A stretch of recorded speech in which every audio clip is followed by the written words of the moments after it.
എല്ലാവർക്കും news first മലയാളത്തിന്റെ പുതിയൊരു വീഡിയോയിലേക്ക് സ്വാഗതം. ക്രിക്കറ്റ് വാർത്തകൾ ആദ്യമേ അറിയാൻ ഈ ചാനൽ മറക്കാതെ സബ്സ്ക്രൈബ് ചെയ്യൂ.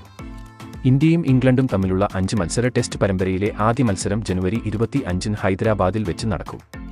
സ്വന്തം മണ്ണിൽ പരമ്പര വിജയിച്ച് തന്റെ സമാനതകളില്ലാത്ത റെക്കോർഡ് നിലനിർത്താനാണ് ക്യാപ്റ്റൻ രോഹിത് ആഗ്രഹിക്കുന്നത്. അതേസമയം 2012-ന് ശേഷം ആദ്യമായാണ് ഇന്ത്യൻ മണ്ണിൽ ടെസ്റ്റ് പരമ്പര നേടുകയെന്ന ലക്ഷ്യത്തോടെ ഇംഗ്ലീഷ് ടീം കളത്തിലിറങ്ങുന്നത്. അതുകൊണ്ട് തന്നെ 2 തുല്യ ശക്തികൾ തമ്മിൽ കൊമ്പ് കോർക്കുമ്പോൾ മത്സരം എന്തായാലും തീപാറും എന്ന് ഉറപ്പാണ്. ഇനി ഇന്ത്യയുടെ ആദ്യ മത്സരത്തിനുള്ള സാധ്യത 11 ഒന്ന് പരിശോധിക്കാം. മത്സരത്തിൽ യശസ്വി ജയ്സ്വാളിനൊപ്പം captain Rohit Sharma Indian innings open ചെയ്യും. ശുഭ്മൻ ഗിൽ 3-ാം നമ്പറിൽ എത്തും. അതേസമയം വിരാട് കോഹ്ലിയുടെ അഭാവത്തിൽ 4-ാം നമ്പറിന്റെ ചുമതല ശ്രേയസ് അയ്യർക്ക് ലഭിക്കും. 5-ാമനായി KL രാഹുൽ എത്തും. അതേസമയം 6-ാമനായി KS ഭരതിനെ വിക്കറ്റ് കീപ്പറുടെ റോളിൽ കാണാം. ബൗളിംഗിൽ സ്പിൻ ജോഡികളായി രവീന്ദ്ര ജഡേജയ്ക്കൊപ്പം അക്സർ പട്ടേലും എത്തും.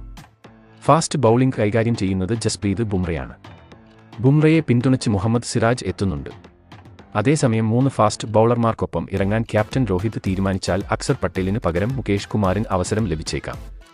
ഇന്ത്യൻ താരങ്ങളെല്ലാം മികച്ച ഫോമിലാണ്. അത് തുടരാൻ കഴിയും എന്ന് തന്നെ നമുക്ക് വിശ്വസിക്കാം. അതുകൊണ്ട് തന്നെ കഴിഞ്ഞ പരമ്പരകളിലെ പോലെ തന്നെ ഇന്ത്യ ഈ പരമ്പരയും തൂത്തുവാരുമെന്ന് ഉറപ്പാണ്.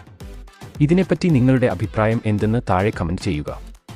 അപ്പോൾ ഇതുപോലത്തെ കൂടുതൽ ക്രിക്കറ്റ് വാർത്തകൾക്കായി ഈ ചാനൽ മറക്കാതെ സബ്സ്ക്രൈബ് ചെയ്യുക.